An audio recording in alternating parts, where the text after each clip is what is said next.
नमस्कार. न्यूज 18 लोकमत विशेषमध्ये मी विशाल पाटील आपल्या सगळ्यांचं स्वागत करतो. संपूर्ण दिवसभरात घडलेल्या विशेष घडामोडी या बातमीपत्राच्या माध्यमातून आपण पाहणार आहोत. शिवसेना आणि शिंदे गटामधील राजकीय संघर्ष हा पुन्हा एकदा उफाळून आलेला आहे. माजी पर्यावरण मंत्री रामदास कदम यांनी उद्धव ठाकरेंवर जोरदार घणाघात केलाय. शिवसेना प्रमुखांच्या नावानं किती दिवस ब्लॅकमेल करणार असा सवाल कदम यांनी केलाय. पाहूयात याविषयीचा हा स्पेशल रिपोर्ट. रामदास भाईंचा ठाकरेंवर हल्लाबोल. काँग्रेसची आघाडीवरून सेनेवर टीका. गणेशोत्सवात सेना शिंदे गटात शिमगा. एकीकडे राज्यात गणेशोत्सवाची धामधूम सुरू असताना दुसरीकडे राजकीय शिमगा सुरू असल्याचं चित्र पाहायला मिळतंय. माजी मंत्री रामदास कदम यांनी पुन्हा एकदा शिवसेना पक्षप्रमुख उद्धव ठाकरेंवर हल्लाबोल केलाय. सेनेतील बंडानंतर बंडखोर शिंदे गटावर शिवसेनेकडून टीका केली जाते. शिवसेना प्रमुखांच्या मुलाला सत्तेतून खाली खेचल्याचा आरोप उद्धव ठाकरेंनी केला. त्यावर आता शिंदे गटानं पलटवार केलाय. उद्धव ठाकरेंनी बाळासाहेबांच्या विचारांशी प्रतारणा केल्याची टीका रामदास कदमांनी केली आहे. फक्त बाळासाहेबांचा मुलगा बाळासाहेबांचा मुलगा बाळासाहेबांचा मुलगा म्हणून लोकांना ब्लॅकमेल तुम्ही किती वर्ष करणार आहात? मग बाळासाहेबांच्या विचाराशी आपण सुसंगत होतात का? बाळासाहेबांच्या विचार काँग्रेस आणि राष्ट्रवादीच्या विरोधामध्ये होते. मग शरद पवारांच्या जाऊन मांडीवर बसला तेव्हा बाळासाहेबांची आठवण तुम्हाला झाली का? का विसर पडला तुम्हाला? शिवसेनेतील बंडखोरीनंतर युवासेना प्रमुख आदित्य ठाकरेंनी राजकीय दौरा सुरू केला. बंडखोर आमदारांच्या मतदारसंघात जाऊन आदित्य ठाकरे रोड शो करतायत. या दौऱ्याला शिवसैनिकांचा चांगला प्रतिसाद मिळत असल्याचं पाहायला मिळतंय. तसंच आता उद्धव ठाकरेही राज्याचा दौरा करणार आहेत. या दौऱ्यावरूनही रामदास कदम यांनी ठाकरे पिता पुत्रावर टीका केली आहे. उद्धवजीला जे मिळालं ते बाळासाहेबांचा मुलगा म्हणून, आदित्यला जे मिळालं तो उद्धव ठाकरेचा मुलगा म्हणून. पक्षीय बाबा आम्ही केलंय ना, त्याचं काय म्हणून आता तुम्ही महाराष्ट्रामध्ये फिरताय. अरे पण काय झालं तुम्ही 8 वर्षामध्ये? आजारपणा होता महिना, 1.5 महिना, 2 महिने. फक्त भावनात्मक डायलॉगबाजी करायची आणि ब्लॅकमेल करायचं हे त्यांनी थांबवलं असं मला वाटतं. रामदास कदमांनी महाविकास आघाडी सरकारच्या कारभारावरही जोरदार टीका चढागलंय. वादळानंतर उद्धव ठाकरेंनी कोकणवासियांना कोणताही आर्थिक दिलासा दिला नसल्याचा आरोप त्यांनी केला. रामदास कदमांच्या या आरोपाला शिवसेनेनं जोरदार प्रत्युत्तर दिलंय. प्रत्येकाच्या वडिलांची पुण्याई त्याच्या बरोबर असते. तुम्ही काय बाळासाहेबांचं नाव घेताय? बाळासाहेबांच्या मुलांनी नातवानी त्यांचं नाव घेऊन किंवा बाळासाहेबांच्या मुलाबरोबर नातवाबरोबर जनता आहे ही तुमची खरी पोटदुखी आहे. उद्धव ठाकरेंच्या महाराष्ट्र दौऱ्यानंतर आता रामदास कदमही राज्यात दौरा करणार आहेत. या दौऱ्यात ते शिंदे गटाची बाजू जनतेसमोर मांडणार आहेत. त्यामुळे आगामी काळात राज्यात राजकीय सामना रंगण्याची शक्यता वर्तवली जाते. Bureau report, news 18 Lokmat. भाजपनं हिंदुत्वाचा नारा बुलंद केलेला आहे. आगामी पालिका निवडणुका डोळ्यासमोर ठेवून भाजपनं व्यूहरचना केलेली आहे. मुंबईमध्ये हिंदू सणांवरचं विघ्न टळलं या होर्डिंगच्या माध्यमातून हिंदू मतदारांना जवळ करण्याचा प्रयत्न करण्यात आलाय. तर विरोधकांनीही भाजपचा जोरदार समाचार घेतलाय. भाजपचा निवडणुकीचा श्री गणेशा. गणेशोत्सवात भाजपचे होर्डिंग्स. दहीहंडीनंतर गणेशोत्सवात बीएमसीचं तोरण. पालिका निवडणुकीसाठी ठोकला शड्डू. दहीहंडीत भाजपनं मुंबईसह ठाण्यात चांगलीच आघाडी घेतली होती. आता गणेशोत्सवातही भाजपनं पुन्हा एकदा बाजी मारली आहे. आपलं सरकार आलं, हिंदू सणांवरचं विघ्न टळलं असे होर्डिंग्स मुंबईभर लावण्यात आलेत. भाजपनं आक्रमक हिंदुत्वाचा पुरस्कार केल्याचं यामधून स्पष्ट होत आहे. हिंदू मतदारांना सणाच्या माध्यमातून संदेश देण्यात आलाय. तर दुसरीकडे गणेशोत्सवात आघाडीवर असणारी शिवसेना राज्यातल्या सत्तांतरानंतर बॅकफूटवर गेल्याचं दिसतंय. मात्र भाजपनं अधिक आक्रमक भूमिका घेतली आहे. कारण मुंबईत भाजपचाच महापौर विराजमान करायचा यासाठी जोरदार प्रयत्न सुरू आहेत. यावेळेला महापालिकेमध्ये भारतीय जनता पक्षाचा महापौर आणायचा आहे आणि तो 100% येईल. शिवसेनेनं भाजपच्या होर्डिंगचा चांगलाच समाचार घेतलाय, तर भाजप स्वतःची पाठ स्वतःच थोपटून घेतं असा टोला काँग्रेसनं लगावला. हे जेव्हा बॅनर फडकले गेले तेव्हा लोकांच्या प्रतिक्रिया मी ऐकले, म्हणजे उगाचाच सांगायचं म्हणून नाही. 2 वर्षाचा कोविड काळ हा सगळ्यांनी अनुभवलाय आणि तरी असं लिहित असतील तर ते खऱ्या अर्थाने अधिक सिंपत्ती उलट उद्धवजींना मिळते आणि हास्यास्पद आपण होत आहे. खरं तर हास्यास्पद स्वतःचेच फोटो लावून स्वतःचा प्रचार करणारं भाजप इव्हेंटबाज याचा प्रत्यय आज मुंबई शहरामध्ये आपल्याला हे सगळे बॅनर पाहिल्यानंतर पाहायला मिळते आहे. जनतेचं सरकार आलेले हे फोटो ते स्वतःच लावतात आहे आणि त्याच्यामुळे स्वतःची पाठ स्वतः ठुपटून घेण्याचा प्रत्यय भाजप प्रणित ईडी सरकारचा येतो आहे आणि ते त्यांचं दुर्भाग्य आहे. मुंबईतल्या मोक्याच्या जागांवर होर्डिंग्ज लावण्यात आले आहेत. बेस्ट बसेसवर सुद्धा जाहिराती लावण्यात आल्या आहेत. एकंदरीतच लवकरच मुंबई महापालिकेची निवडणूक जाहीर होण्याची शक्यता आहे आणि त्यासाठी भाजपनं चांगलीच तयारी केल्याचं स्पष्ट होतंय. आता गणपती बाप्पा कोणाला विजयी करणार हे येत्या निकालानंतर स्पष्ट होईल. Bureau report, news 18 Lokmat. Shinde Fadnavis मंत्रिमंडळाच्या दुसऱ्या विस्ताराला आता नवा मुहूर्त मिळण्याची शक्यता आहे, कारण सप्टेंबरमध्ये होणार म्हणून बोललं जात असताना आता दिवाळीपूर्वी विस्तार होणार आहे असं सूत्रांकडून मिळालेल्या माहितीनुसार कळतं आणि त्यामुळे गुडघ्याला बाशिंग बांधून बसलेल्या काही आमदारांच्या नशिबी आणखी वेट अँड वॉचच असल्याचं म्हणावं लागेल. पाहूयात याच संदर्भातला हा रिपोर्ट. दुसऱ्या मंत्रिमंडळ विस्ताराला नवा मुहूर्त, सप्टेंबरचा मुहूर्त टळणार, आता दिवाळीपूर्वी विस्ताराची शक्यता, भाजप नेत्याचे संकेत, तूर्त वेट अँड वॉच.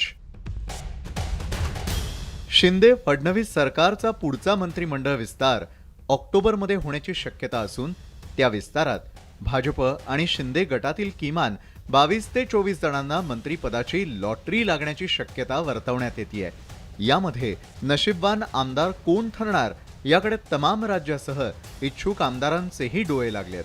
तसंच सूत्रांकडून मिळालेल्या माहितीनुसार भाजप आणि शिंदे गटातील काही मंत्रिपदाच्या खात्यांच्या अदलाबदलीचीही शक्यता वर्तवण्यात येते.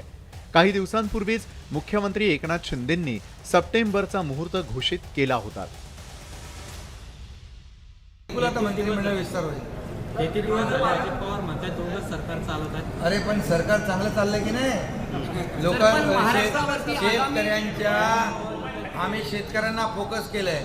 50,000 रुपये देण्याचं जी ती थांबली होती योजना आम्ही ती कार्यान्वित केली. पेट्रोल डिझेल कमी केलं. दुष्काळी भागात पाणी वळवण्याचं धोरण आम्ही घेतलं, त्याच्यावर निर्णय घेतला. अनेक आम्ही ज्या छोट्या लिफ्ट इरिगेशन सिस्टीम आहेत त्यांचं 1 रुपया प्रति युनिट कमी केला. विजेचा दर खूप आम्ही काम करतोय. त्याच्यामुळे डिझेल पेट्रोलवर कमी केला आणि लवकरच मंत्रिमंडळ विस्तार होईल. भाजपनं मुख्यमंत्री पद एकनाथ शिंदेंना देऊन अन्य महत्वाची खाती स्वतःकडेच ठेवली असल्याच्या चर्चाही झडत आल्या होत्या. त्यात भरीस भर म्हणजे पहिल्या मंत्रिमंडळ विस्तारानंतर शिंदे गटातील काही मंत्री तर भाजपमधील देखील काही मंत्री नाराज असल्याचं बोललं जात होतं. तर शिंदे गटातील औरंगाबादचे आमदार संजय शिरसाटांची खतखत तर बऱ्याच वेळा त्यांच्या बोलण्या आणि देहबोलीतून समोर आली होती. शिवाय विरोधक देखील त्यांची मंत्रिमंडळात वळणी न लागण्यानं टोमणे मारत होते. मात्र आता दिवाळीपूर्वी मंत्रिमंडळाच्या दुसऱ्या विस्ताराचा नवा मुहूर्त असल्याचे संकेत दिलेत. त्यामुळे मंत्री इन वेटिंग असलेल्यांना काहीसं हायसं वाटत असेल. त्यासाठी फार उशीर होणार नाही आणि आपल्याला वाटे बघायला लागणार, कारण आता की फार तांत्रिक अडचणी नाही आहेत, की फार अडचणी राहिलेल्या नाहीत. मला वाटतं की दिवाळीचे फार पूर्वी 19 मंत्र्यांच्या शिंदे फडणवीस सरकारमध्ये राज्यातील 36 जिल्ह्यांपैकी एकाही जिल्ह्याला पालकमंत्री पद दिलं गेलेलं नाही. त्यामुळे सरकारचा मंत्रिमंडळ विस्तार ऑक्टोबरमध्ये म्हणजे दिवाळीपूर्वी होईल आणि त्या विस्तारानंतर राज्यातील एकूण मंत्र्यांची संख्या ही 43 वर जाण्याची शक्यता आहे. Bureau report, news 18 Lokmat. आमदार शहाजी पाटलांच्या सांगोला मतदारसंघात शिवसेना आणि युवा सेनेनं आंदोलनाचा धडाका उडवून दिलाय. आमदार शहाजी पाटलांनीही आक्रमक भूमिका घेतली आहे आणि त्यामुळे राजकीय संघर्ष संपुष्टात येण्याची चिन्ह दिसत नाहीयेत.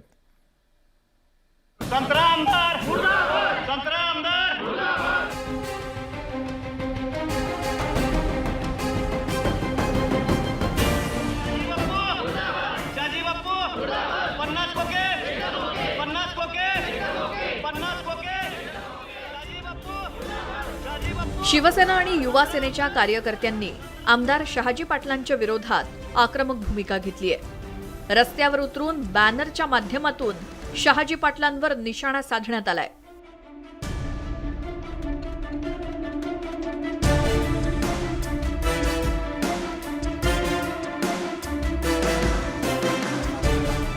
पन्नास खोक्यांचा संदर्भ देत शहाजी पाटलांना खिजवण्याचा प्रयत्न करण्यात आलाय.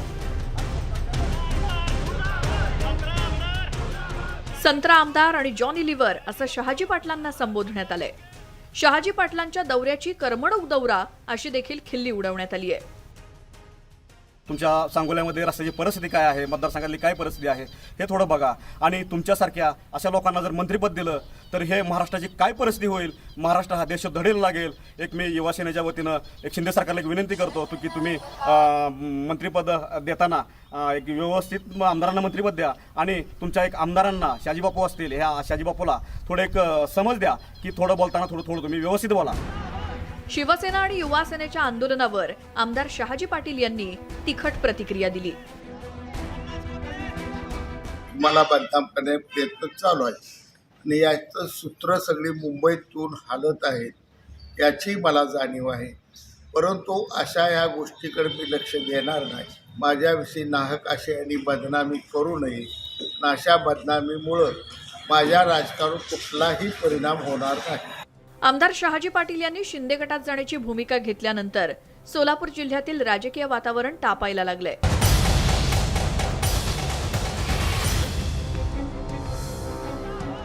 शहाजी पाटलांवर शिवसेनेकडून जोरदार टीका केली जाते. आंदोलनासोबतच सोशल मीडियावर सुद्धा युवा सेनेनं आमदार शहाजी पाटील यांच्या विरोधात आघाडी उघडली आहे. आता शहाजी पाटलांनीही आक्रमक भूमिका घेतली आहे. त्यामुळे हा राजकीय संघर्ष सुरूच राहणार असल्याचं स्पष्ट होत आहे. वीरेंद्र सिंह उत्पात, न्यूज 18 लोकमत, पंढरपूर. अहमदनगर जिल्ह्यातील साईबाबांच्या शिर्डीला पावसानं अक्षरशः झोडपून काढलंय. मुसळधार पावसामुळे शिर्डीत पाणीच पाणी झालंय आणि त्यामुळे शिर्डीकरांसह साई भक्तांची त्रेधा तिरपीट उडाली आहे. साईंच्या शिर्डीत ढगफुटी, साईंच्या शिर्डीत पावसाचा कहर, संस्थानाच्या रुग्णालयात पाणी. राज्यात मागील अनेक दिवसांपासून विसावा घेतलेल्या पावसानं शिर्डीला चांगलंच झोडपलंय. जोरदार पावसामुळे साई संस्थानाच्या रुग्णालयात पाणी शिरल्यानं डॉक्टर आणि रुग्णांची चांगलीच धावपळ झाली. त्यामुळे रुग्णालयात भरती असलेल्या रुग्णांना रुग्णालयाच्या पहिल्या मजल्यावरती हलवण्यात आलंय. सकाळी 6-6:30च्या दरम्यान तर थोडं येत होतं पाणी. नंतर मग वाढत गेलं. मग खालचे पेशंटने आम्हाला सर्व वरती शिफ्ट केलं, आमच्या सासूबाईला त्यांना. एवढंच नव्हे तर शिर्डीतील रस्ते, कार्यालयं, शाळा आणि घरांमध्ये पाणी शिरल्यानं नागरिकांची मोठी धावपळ झाली. अनेकांची घरं पाण्याखाली गेली आहेत, तर शिर्डीतल्या व्यावसायिकांचंही मोठं नुकसान झालंय. अवघ्या 3 दिवसात शिर्डीत 120 मिलीमीटरपेक्षा जास्त पावसाची नोंद झाली आहे. मुसळधार पावसामुळे शिर्डीतल्या नागरिकांचं प्रचंड मोठं नुकसान झालंय. शिर्डीतल्या व्यापाऱ्यांची दुकानंही पाण्याखाली गेली आहेत. त्यामुळे लवकरात लवकर पंचनामे करून मदत करावी अशी मागणी व्यापाऱ्यांनी केली आहे. हरीश धिमोटे, न्यूज 18 लोकमत, शिर्डी. अहमदनगर जिल्ह्यातील श्रीरामपूर शहरात लव जिहाद आणि मुलींच्या अपहरणाच्या घटना आता मोठ्या प्रमाणावरती समोर येताना दिसत आहेत. लव जिहाद प्रकरणाच्या तपासासाठी श्रीरामपुरात हिंदुत्ववादी संघटना आता रस्त्यावर उतरल्या होत्या.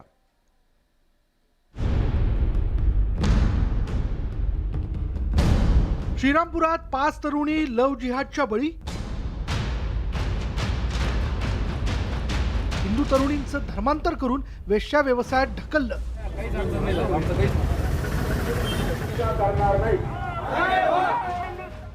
संशयितांच्या अटकेसाठी हिंदुत्ववादी रस्त्यावर. अहमदनगर जिल्ह्यातल्या श्रीरामपुरात लव्ह जिहादची अनेक प्रकरणं समोर येत आहेत. आतापर्यंत 5 तरुणींना प्रेमाच्या जाळ्यात ओढून जबरदस्तीनं धर्मांतर केल्याचं पोलीस तपासात समोर आलंय. एकट्या श्रीरामपूर परिसरातल्या 100 तरुणी लव्ह जिहादच्या जाळ्यात अडकल्याचा आरोप होतोय. काही महिन्यांपासून आम्ही याच्यावर काम करतोय. अतिशय वाईट परिस्थिती श्रीरामपूरची झालेली आहे. जवळपास 100पेक्षा जास्त मुलींना शिवप्रहार प्रतिष्ठानच्या माध्यमातून आम्ही लव्ह जिहादच्या जाळ्यातून बाहेर काढलेली. इतकी भयानक परिस्थिती श्रीरामपूर शहराची आज आहे. संशयितांच्या अटकेसाठी श्रीरामपुरात पोलीस ठाण्यावर मोर्चा काढण्यात आला होता. अपहरणाचा गुन्हा त्या साहिल कलीम पठाण याच्यावर दाखल झाला पाहिजे अशी मागणी या मोर्चाच्या माध्यमातून सर्व 18 पगड जातीच्या या ठिकाणच्या मावळ्यांच्या वतीने शिवप्रहार प्रतिष्ठानने केली.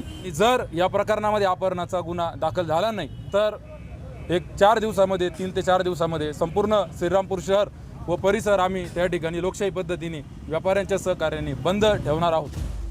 सुरुवातीला अशा घटना नाकारणाऱ्या पोलिसांनीही आता कारवाईला सुरुवात केली. त्यामुळं या प्रकरणांच्या मुळाशी जाण्याची गरज निर्माण झाली आहे. हरीश दिमोटे, न्यूज 18 लोकमत, अहमदनगर. कुख्यात डॉन दाऊद इब्राहिम कासकर भोवती NIAनं फास आवळण्यास सुरुवात केलेली आहे. दाऊदच्या डी कंपनीनं अंमली पदार्थांची तस्करी आणि दहशतवाद्यांना आर्थिक मदत दिल्याचे पुरावे NIAच्या हाती लागलेले आहेत. आणि या पार्श्वभूमीवर आता NIAनं दाऊद आणि त्याच्या साथीदारांची माहिती देणाऱ्यांना बक्षीस जाहीर केलेलं आहे. पाहूयात याविषयीचा हा स्पेशल रिपोर्ट. डी कंपनी NIAच्या टार्गेटवर. दाऊदवर 25 लाखांचं बक्षीस. डॉन दाऊद भोवती फास आवळला. NIA अर्थात राष्ट्रीय तपास एजन्सीनं कुख्यात डॉन दाऊद इब्राहिम कासकर आणि त्याच्या डी कंपनी भोवती फास आवळण्यास सुरुवात केली आहे. दाऊद इब्राहिमची माहिती देणाऱ्याला NIAनं 25 लाखांचं बक्षीस जाहीर केलंय.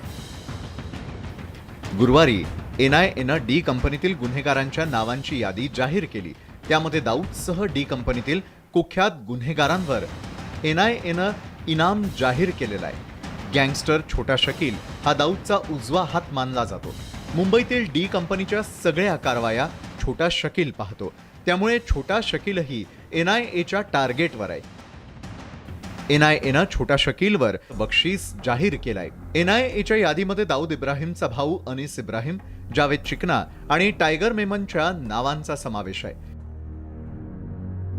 या आरोपींची माहिती देणाऱ्यासाठी NIAनं बक्षीस जाहीर केलेलं आहे. 1993च्या मुंबई बॉम्बस्फोट प्रकरणात टायगर मेमननं महत्वाची भूमिका बजावली होती. दाऊदनं आखलेला बॉम्बस्फोटाचा कट टायगरनं तडीस नेला होता. त्या प्रकरणात टायगर मेमन फरारी आरोपी आहे. आता NIAनं दाऊद आणि डी कंपनीतील गँगस्टर विरोधात मोर्चा उघडलाय. भारतीय तपास यंत्रणांकडून अशा प्रकारे बक्षीस जाहीर करण्याची ही पहिलीच वेळ आहे. विशेष म्हणजे NIAनं दाऊद इब्राहिम वगळता डी कंपनीतील या आरोपींचे जुने आणि नवीन फोटो जारी केलेले आहेत.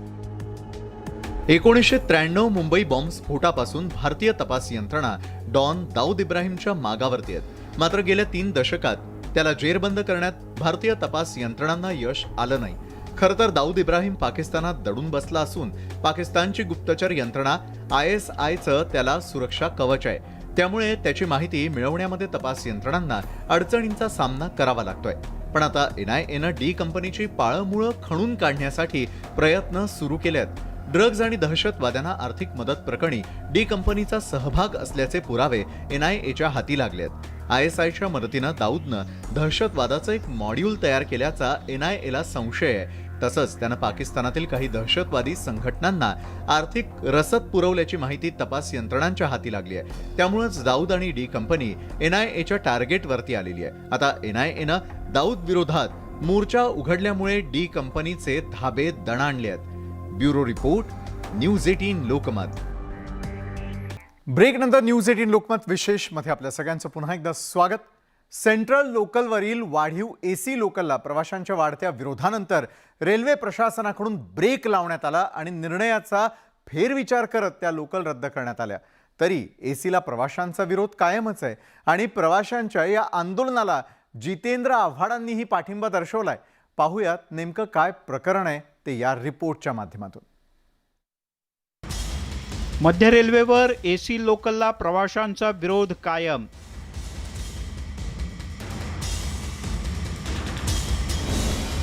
एसी लोकल बंद करून सामान्य लोकलची संख्या वाढवावी. प्रवाशांची वाढती मागणी.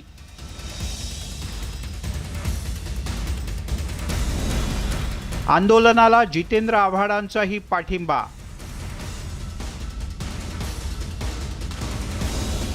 गरिबांच्या अस्तित्वाची लढाई, आव्हाडांचं वक्तव्य. मुंबईतल्या एसी लोकलचा मुद्दा मुंबई उपनगरामध्ये चांगलाच पेटलाय. यानंतर रेल्वे प्रशासनानं एसी लोकल बंद करून साध्या लोकल सुरू केल्या, पण तरी देखील प्रवासी आक्रमक असल्याचंच पाहायला मिळत होतं. काही दिवसांपूर्वीच कळवा स्थानकात एसी लोकल अडवण्यात आली. यानंतर बदलापूर इथे सुद्धा प्रवासी आक्रमक झाल्याचं पाहायला मिळालं. ठाणे आणि बदलापूर या ठिकाणी राहणाऱ्या प्रवाशांनी तीव्र संताप व्यक्त केल्यानंतर याच मुद्द्यावरून राष्ट्रवादी काँग्रेसचे आमदार जितेंद्र आव्हाड आक्रमक झाले आहेत. त्यांनी एसी लोकलच्या मुद्द्यावरून चांगलीच टीका केली आहे. कारण ही गरिबांच्या अस्तित्वाची लढाई आहे. गरीब कष्टकरी माणूस विरुद्ध एसी असं भांडण नाही, तर स्वतःची आर्थिक स्थिती ओळखून जगता येईल की नाही याचा विचार करून तो अस्तित्वाची लढाई लढतोय, असं आव्हाड यांचं म्हणणं आहे. मध्य रेल्वेवरच्या लोकल म्हणजे रखडपट्टी करणाऱ्या आणि कधीच वेळेवर न धावणाऱ्या अशी त्यांची ख्याती. त्यामुळे अनेकदा प्रवासी वैतागलेले असतात. त्यातच गर्दीच्या वेळेत एसी लोकलच्या फेऱ्या वाढल्या, त्यामुळे प्रवाशांच्या नाराजीत वाढ झाली. हा तिढा आणखीन चिघळू नये म्हणून प्रवाशांच्या सोबतच राजकारण्यांनी देखील संयम पाळणं गरजेचं आहे. Bureau report, news 18 Lokmat. खरं तर मुंबई लोकल ही मुंबईकरांची जीवनवाहिनी, मात्र त्याच जीवनवाहिनीला आणखी सुखकर करण्यासाठी घाट घालण्यात आला तो एसी लोकलचा. मात्र सर्वसामान्यांच्या खिशाला ती परवडणारी आहे का याचा देखील विचार व्हायला हवा होता. कारण ज्यावेळेला एसी लोकलनं प्रवास करण्यासंदर्भातला मोठा निर्णय घेण्यात आला, त्यावेळेला त्याचे प्रवास दर जे आहेत ते देखील कमी करण्याचा निर्णय सरकार का करताना दिसून येत नाही. आणि त्यामुळे मग अशाच प्रकारे सर्वसामान्यांना एसी लोकलचा नाहक त्रास व्हायला लागतो आणि वेळापत्रकातही बदल करायला लागतो. कारण मुंबईची रेल्वे किंवा मुंबईची जी लोकल आहे ती वेळेवरती धावली तर ते आश्चर्याची बाब ही मुंबईकरांसाठी निश्चितच असते.